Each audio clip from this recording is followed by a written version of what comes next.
Mary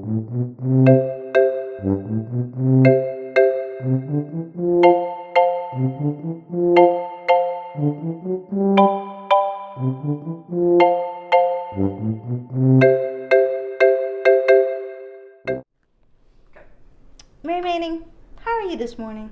Good. I got a question for you. Okay. Have you ever tried to hide from your parents? No. No? No. Well, one time I tried to hide from my parents in the clothes rack at the store. You know how you can get in the middle of a round one? Mm-hmm. And they were so worried. Really? Yes, they called my name everywhere. I thought it was funny until I got in trouble. Mm-hmm. Well, you shouldn't do that. I know, I shouldn't do that. It's not a good thing to do, is it? Mm-mm. Well, today we're going to hear about Jesus as a little boy, and his parents thought he was hiding from him. Mm-hmm. You ready to listen? Uh-huh. Let's listen. Temple. Oh, look at you reading. Oh, hello, everybody. Can you say hello? Hello. Can you tell everybody what you have been doing this week? Summer show off. Summer show. And what? Tell me about summer show-offs. Who does it? Is it just people your age? No. Who all does it? My friends. Your friends, but is it just little kids or Big kids. big kids? All kinds of kids. Now, I have a question. Can you think of any stories where Jesus is a baby? On Christmas. On Christmas, that's one. And there's also, but can you think of any other stories about when Jesus is a kid?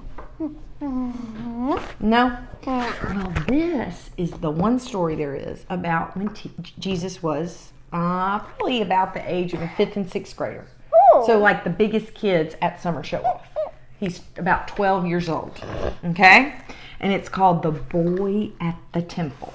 Now, so can you guess who might be in the picture if he's about 12 years old? Jesus. Jesus. And who else? Who does he live with? His parents. And what are their names? Mary and Joseph. Mary and Joseph, his family. That's right. Thank you. Yeah, very good. Okay. The Boy at the Temple. Every year, Jesus' family traveled from their home in Nazareth to Jerusalem to celebrate the festival of Passover. Jesus loved going to the festival. He loved the crowds of people, he loved the noise and bustle of activity, and he loved spending time in the temple. Do you love going to church? Well, Jesus loved going to temple. One year when Jesus was 12, the festival began like any other. Joseph, Mary, and Jesus enjoyed the sights, sounds, and activities of the festival together.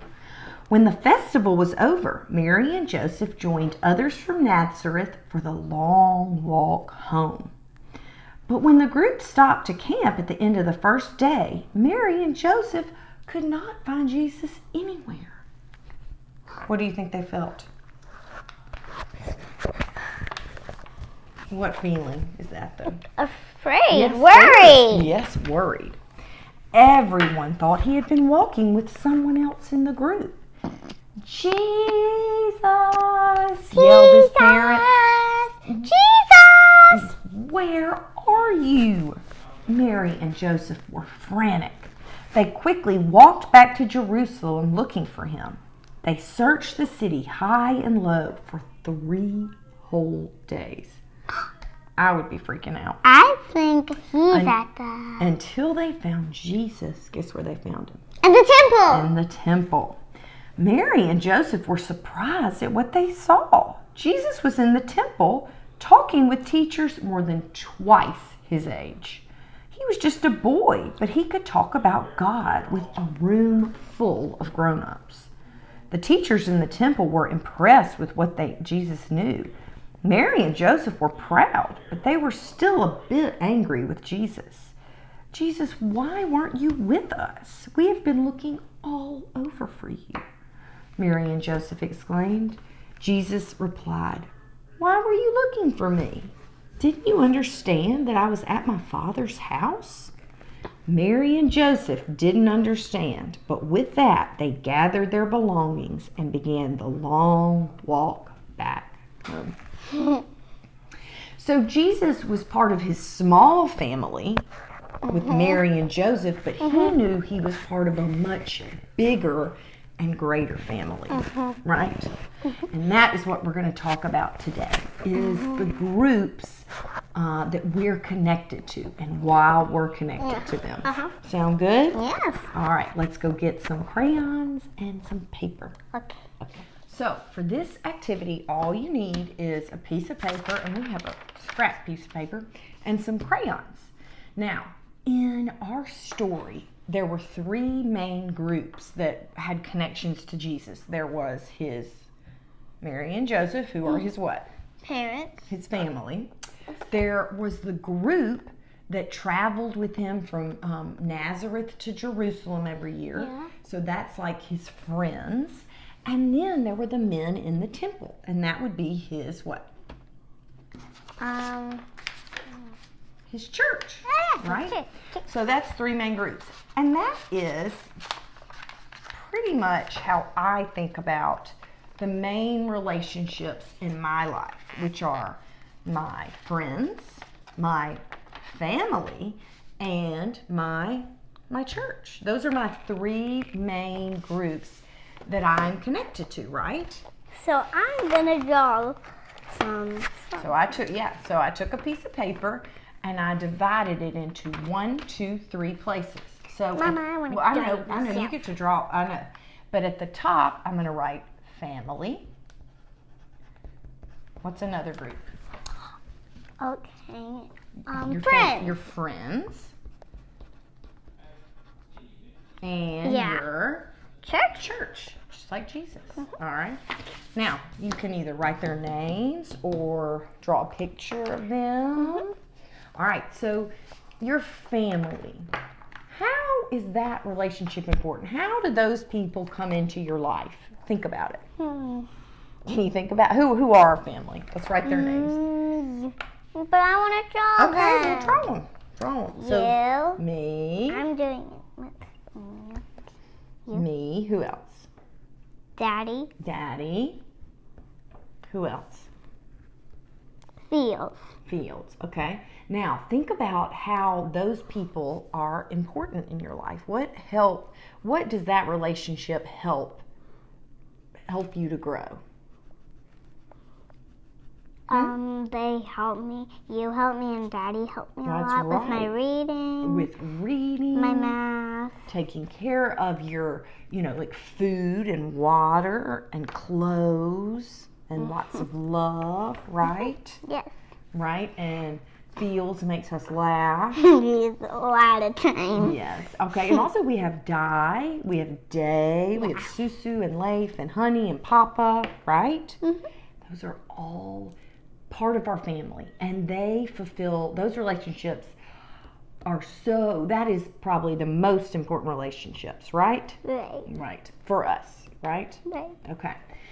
The next group. I was only able to draw. Oh, that's 3. okay. The next group is what? What relationship? Friends. Friends. So we have friends from school. We have friends from extracurricular activities like sports.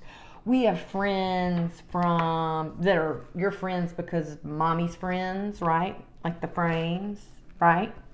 And you have lots of friends from school. Now tell me about those relationships. How do they feed your soul? What do those friends do for you? Think about one of your dearest friends. Mary Kate and Jane and Margaret and Catherine. Okay. Now think about them. How does that relationship help you grow? How does that feed your soul? They help me sometimes when I'm having trouble. When you're having trouble, do they make you laugh? Yes. Yes. I have a great picture of Mary Manning, and her art teacher sent it to me from kindergarten. And Mary Manning had fallen and she skinned her knee, and she was so sad. And she was sitting in a chair, and the picture is Mary Manning sitting in the chair, and her friends are all dancing for her and cheering for her and cheering her up, right? So those relationships are good because they make you laugh. They give you support, a lot like your family does, right? Yeah. Yes, and that is a really important relationship. And then the third relationship that we have in our life that is so I'm not done with this picture. well, you can keep drawing as we talk about it. is our church family. Now, who are some of the people in our church family? Can you think of some of them? Harvey and Neil. Harvey and Neil, for sure. God brothers, right? Mm-hmm. Who else? Okay. I think. Elizabeth. Elizabeth, that's right. And who else? Do you have other people at your church family that you talk to, like adults? Are there some nice adults at church? Yeah. So those are also very important relationships because you know that you have a common bond. That relationship feeds your soul in other ways.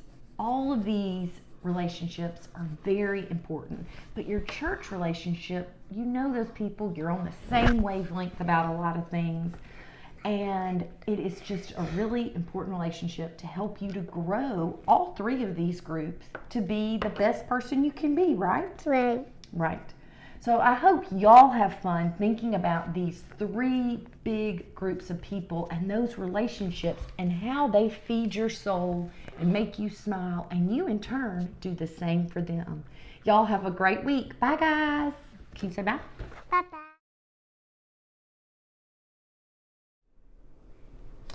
Do you know what happened on the day of your baptism? No. No? You entered into a much larger family. Did you know that? Mm-hmm. Yeah. When you enter into the family of God at your baptism, that means that your family grows bigger and bigger, and there are a lot of people who made promises on your behalf to help take care of you. Ah. Yeah. That's what Jesus does for us. He makes our world and the people we love and the people who love us bigger and bigger. He expands our family, right? Mm-hmm. Yeah. This week, I want you to write down all the people in your church family who aren't actually related to you, but who are your family, who help take care of you. And then pray for them, okay? Yeah. Until then, see you soon. Bye-bye.